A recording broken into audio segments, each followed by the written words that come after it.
This video discusses a disturbing story from 2021. A couple went on a van life road trip, but then disappeared. The man quickly became the main suspect. When he was found, his story seemed innocent, but he soon became the police's top suspect. This story is about the brutal death of a young woman and how her husband had a dark and troubling past. Before getting into the details, remember to subscribe for new stories. The events took place in Vermont. The area, full of forests, hills, and lakes in western New England, was experiencing peak fall foliage. The perfect fall destination would be Bolton, Vermont, with just over 1,000 residents. On Friday, October 15, 2021, 22-year-old EMILY FERLAZZO, a registered nurse, and her new husband, 41-year-old Joseph Ferlazzo, a tattoo artist, left their New Hampshire home in their newly converted camper van. They were celebrating their one-year wedding anniversary. It was peak leaf-peeping season, a beautiful time to drive along Vermont's winding roads, enjoy pumpkin spice lattes and apple cider, and admire the colorful autumn leaves. While some were decorating for Halloween, some monsters didn't wait for the holiday. On the morning of October 16th, EMILY and her phone went silent. None of her friends or family heard from her. Joseph, however, texted his sister Nikki, offering to bring her coffee. Joe Ferlazzo had many connections in the Burlington, Vermont area, including friends and family. His sister accepted his offer. Joseph arrived, took a shower at her Airbnb, and when asked about EMILY, he said she was fine and sleeping in the camper van. They then went out for breakfast and mimosas. Nikki asked Joseph to draw a small tattoo, and he agreed. They drove to St. Albans to visit one of Joseph's friends. They had dinner before parting ways. Joseph returned to EMILY, supposedly still in the camper van. The following morning, October 17th, he met up with his sister again in Burlington. They visited the same friend in St. Albans and had a barbecue that night. Joseph was spending time with his family and friends in the area, even though he was supposed to be on his anniversary trip with his wife. No one had seen or heard from EMILY. The next morning, Joe drove a motorbike, stored at his friend's house in St. Albans, 3 hours to New Hampshire to visit EMILY's parents, where they had been staying before the trip. EMILY's parents asked where EMILY was. Joseph claimed he didn't know. He said the couple was traveling along the Bolton Valley Access Road when they argued on Saturday afternoon around 1 p.m. According to Joseph, EMILY got out and walked away alone. Joseph claimed he drove to a convenience store in Bolton. He said he hadn't seen her since she left the van, even though he returned to look for her and sent many texts without a response. He had told his sister EMILY was sleeping in the van, but told his in-laws she stormed off. EMILY's parents were not happy or convinced by Joseph's story, and that she had been seemingly left out in the woods alone. Vermont State Police was then involved and began searching for EMILY Ferlazzo. EMILY was last seen in Bolton, Vermont, on Saturday, and police said that her disappearance was suspicious. EMILY's mother, Adrienne, was a freshman in college when EMILY was born. Over the years, she went from being an only child to having 5 brothers. EMILY was a caring person and studied to become a nurse. Before the anniversary trip, EMILY told her mother she wanted to return to cosmetology school. EMILY had taken an esthetician course but then became a registered nursing assistant. She worked at a hospital in Lonia, New Hampshire, and then at the University of Vermont Medical Center. EMILY wanted to make people happy and had a strong maternal instinct, showing it through her love of animals and close relationship with her youngest brother. She also had a creative, artistic side. EMILY moved from her parents' home in New Hampshire to Essex Junction, Vermont, in July 2020. There, she met Joseph Ferlazzo, who was almost 20 years older than her. They had been dating for only 4 months before they got married. EMILY's parents were suspicious of Joseph from the start, and her mom thought that the older man was overly controlling. Before they were married, EMILY constantly had to reassure Joseph that she wasn't cheating on him. She even had to leave work early to prove it. Her stepfather, David, considered Joseph's actions to be a big red flag, but EMILY didn't seem concerned. Her parents almost intervened several times, especially when they noticed EMILY had bruises. When asked about the bruises, she told them about a bad argument they had. Every time her parents were about to call 911, she reassured them that it wouldn't happen again. Joseph was from New Hampshire. He worked at Body Art 2 in Burlington, Vermont, and connected with a client in 2018. She didn't give him her number, but he texted her, which creeped her out. She still went on a date with him. The tattoo shop, Body Art 2, had a bad reputation, and some people didn't feel safe there. One person said they felt uneasy with Joe. On the lady's third date with him, he spiked something in her drink. She blacked out and woke up while he was assaulting her. When she tried to run away, he threatened to stab her, but said she could text her family and friends to say goodbye. She texted her family and friends for help, but Joe said it was a misunderstanding.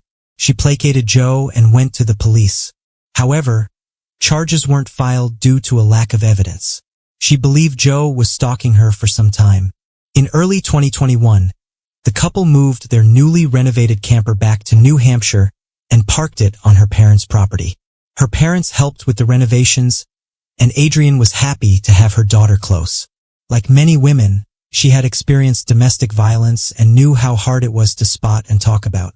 Emily's parents did what they could without intervening. They helped the couple talk through a communication plan. Emily was only 22 years old, but she was trying.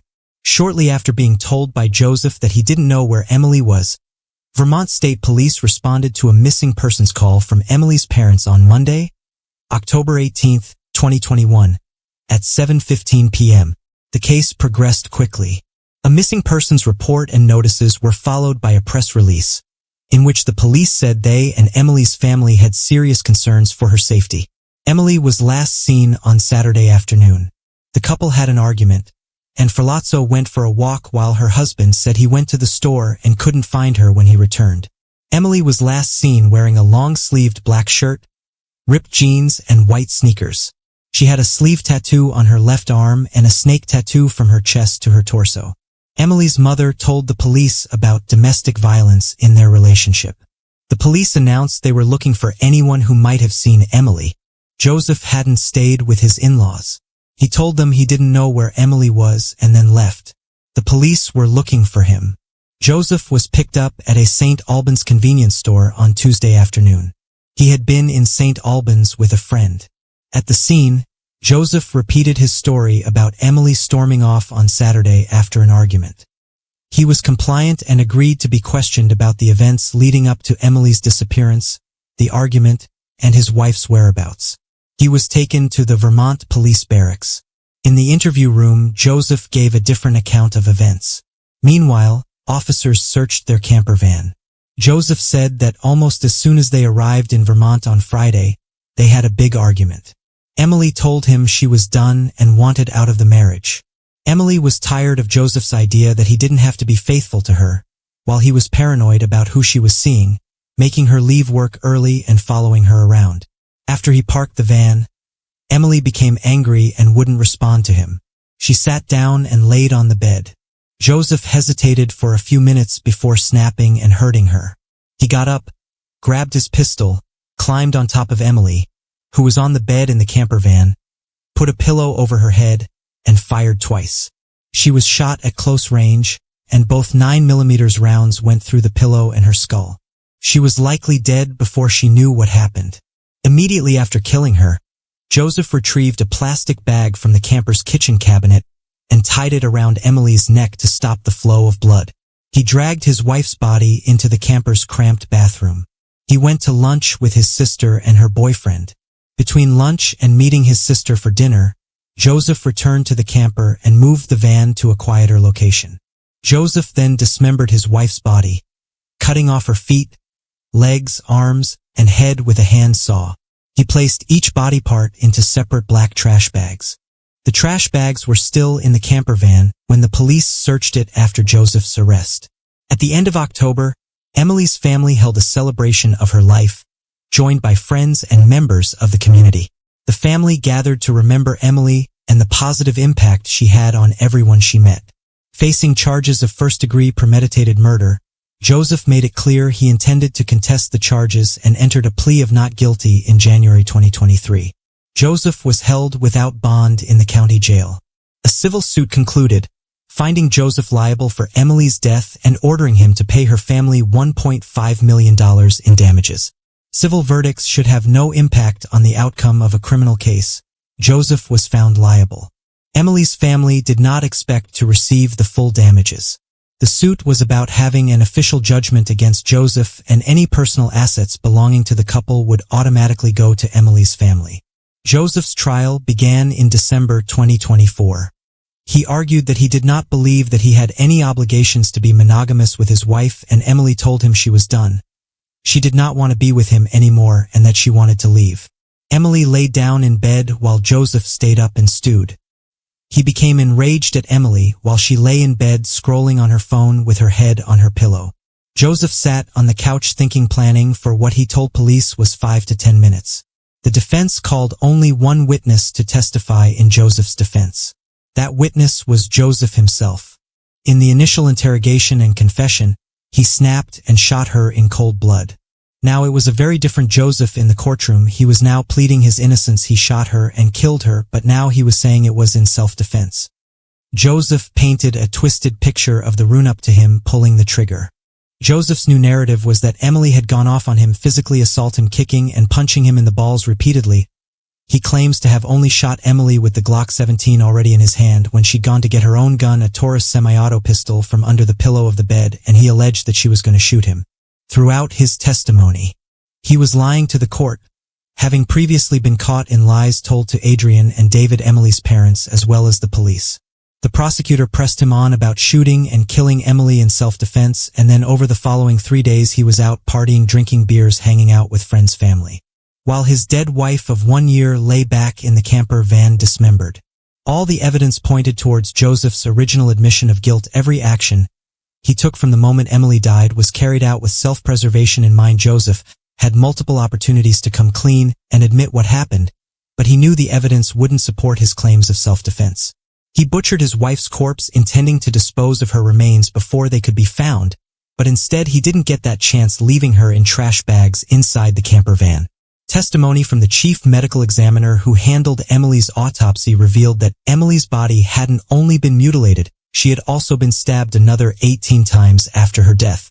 Asked to account for the discrepancies in the differing versions Joseph gave, he also told the court that his memory was sporadic, and he didn't even remember talking to the troopers on the day of his arrest. The story that she had a gun was directly contradicted by the fact that both of the pistols were his. His story that he remembers Emily's body falling after he killed her is directly contradicted by the physical and forensic evidence. The case is about Joseph's ego being unable to accept his 22-year-old wife disrespecting him.